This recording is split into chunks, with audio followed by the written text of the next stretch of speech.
Well, there you are, and here I am. Vic Solo, back with you once again in North Attleboro, Massachusetts, the morning after the 12th ever International Wrestling Federation Killer Kowalski's IWF Reunion and Hall of Fame induction ceremony. And what a night it was. I think this was the most fun reunion that we've ever had. Big congratulations to our class of 2025. Our legacy inductees, Scott Schwartz, aka Giant David, who not only had a successful wrestling career, but a successful acting career in Hollywood as well. Look him up on IMDb. He's made some major motion picture appearances. Also, someone that I had the privilege to wrestle myself, the amazing, blazing Sports Illustrated legend, Robbie Ellis from Maine. Robert Elowich, who was an accomplished artist and owned an art gallery, as well as being a fantastic wrestler. And I had the honor to share the ring with him once for Ultimate Championship Wrestling in New Bedford, Massachusetts, at the Moose Lodge moons ago, probably about 22, 23 years ago, something like that. We also did not induct into our Hall of Fame because he wasn't trained by Killer Kowalski, nor was he in the IWF, but we had to pay tribute to Terry Gene Bollea, the man who revolutionized wrestling, Hulk Hogan, who passed away sadly this year. And thank you to my big brother, Big John Callahan, who actually wrestled the Hulk, for speaking about his experiences working with Terry in the ring and making some very nice remarks about the Hulkster. So, what you gonna do, brother? And hey, Dangerous Dave Starr, a Hall of Famer. Thank you for wearing your Hulkamania shirt. It was awesome. The inductees that were, well, we had a legacy inductee, but somebody actually accepting on his behalf. That's the daughter of Comanche Kid, and that'll be Rose Rios. And congratulations. And I'm sure your father was looking down and smiling and very happy about being inducted into the IWF Hall of Fame. He was one of Kowalski's early trainees, also appeared on the Bedlam from Boston program. So we were glad to honor him, as well as Steve Thunder. And for anybody who's wondering who that is, well, Steve Thunder, in addition to being IWF and a Bedlam from Boston guy, also appeared on WWE programming in a very infamous match with Iron Mike Sharp, another IWF Hall of Famer, who at the time was managed by Captain Louis Albano. And it's on a Coliseum cassette called Bloopers, Bleeps, and Body Slams. And it's featured on Peacock, I do believe, for now. And poor Steve decided to wear a hairpiece into the ring, and Mike Sharp had some fun with it when it kept falling off after Mike had grabbed him by the hair and had the hair in his hand but didn't have Steve.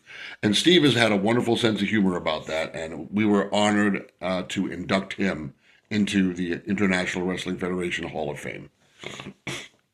Then we had Moondog Pete, longtime tag team partner of Mad Dog Richard, another guy who also spent a lot of time in the WWE, or WWWF as it was known back then, the Worldwide Wrestling Federation. And great guy. Pete had come to the reunion last year, and we invited him back this year, as we invite everybody in the IWF, and we were able to forever enshrine him into the IWF Hall of Fame. Last but certainly not least, and someone who snuck in the room until I caught a glimpse of him, but he's a Hall of Famer and a guy who went on to a very successful career in WWE, Aaron Stevens, better known as the savior of the masses, Damian Sandow. He went into our Hall of Fame, inducted by a longtime ring announcer and Hall of Famer himself, Mel Simons. And it was terrific not only to see him, but to meet him. My first time meeting Aaron, and I introduced myself, and he said, "Oh yeah, I heard all about you when I was a teenager." Really? And he expounded on that later, is that when he came to Walter's school long after I was gone, he had talked to the boys and heard the boys talking about people who had passed through the school and passed through the IWF. And he said that my name came up quite a bit and in a positive light, and that was fantastic. So congratulations once again to all the honorees for this year's Hall of Fame. And also, I got to give big thanks to everyone who showed up. I'd sit here for probably about half an hour naming off everybody because it would take me that long to remember everybody, but you know who you are. And thank you for coming to our reunion in Hall of Fame. But the people I have to thank the most, first of all, Conrad's Restaurant in Foxborough. This is their second year hosting it for us. We used to do it at Conrad's Walpole, but last year decided to switch over to Foxborough. Better room and to suit our needs, and a wonderful staff there and manager, and we couldn't have asked for more. And the food, fantastic as always. I have to thank my partners in crime, Big John Callahan, once again, Hall of Famer himself, and his daughter Pam Warren for taking me in once again to their home, this time for only one night. But nonetheless, not only doing that, but also helping out with the reunion with presentation, Pam with her camera. So you'll see a lot of pictures coming up on Facebook very soon. And John doing the inductions for all of our inductees, with the exceptions of Aaron Stevens and Robbie Ellis. I did Robbie Ellis induction myself, and Mel did Aaron Stevens, like I said before. But John did the others, and John, like I said some wonderful things about Terry Bollea, aka the Hulkster Hulk Hogan. We are already planning for next year's IWF Reunion, so be on the lookout for that. We already have some people in mind for the Hall of Fame, and we won't divulge that information till the night of.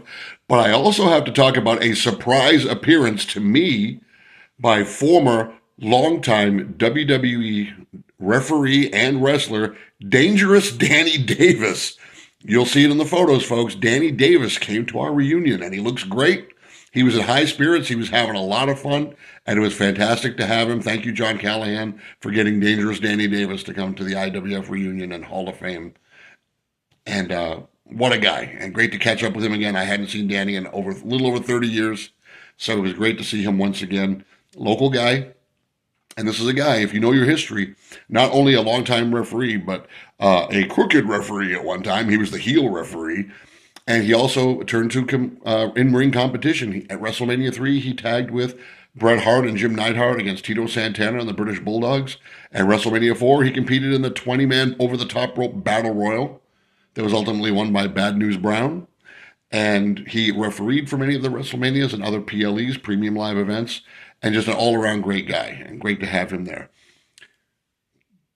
But the person I had to thank the most, the person who thought I was crazy when I first said 12 years ago that I wanted to do an IWF reunion, my big sister, my best friend, whom I love more than I can put into words, our longtime ladies champion, Brittany Brown. Brittany, from the bottom of my heart, thank you for everything, and I love you more than words can say.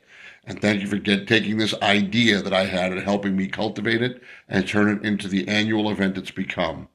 And what a wonderful, wonderful experience seeing all our IWF brothers and sisters, past inductees into the Hall of Fame, and just people who were either trained by or worked for Walter Kowalski. And if you're out there and you've never come to the IWF Hall of Fame induction ceremony and reunion, please contact me or contact Brittany Brown. We're both on Facebook. Reach out, because we'd love to have you there. We've had so many wonderful guys and gals, and unfortunately we've had some pass on in the last few years, and we want to see y'all before you go to the great beyond. I'd like to have more living inductees than legacy inductees, but nonetheless, we would love to honor everyone who contributed to the IWF. So that's it. Vic Solo, Vic Vicious. That's right. Volcano Vic Vicious sometimes too. Thank you all for watching this little video. And again, if you're IWF alumni, please contact Brittany Brown or myself. I'm going to be boarding a plane in just a few hours to go back to Florida, go back to my real world of Kissimmee and Epcot. And again, thank you all so much, and look forward to next year's reunion. Y'all be good now.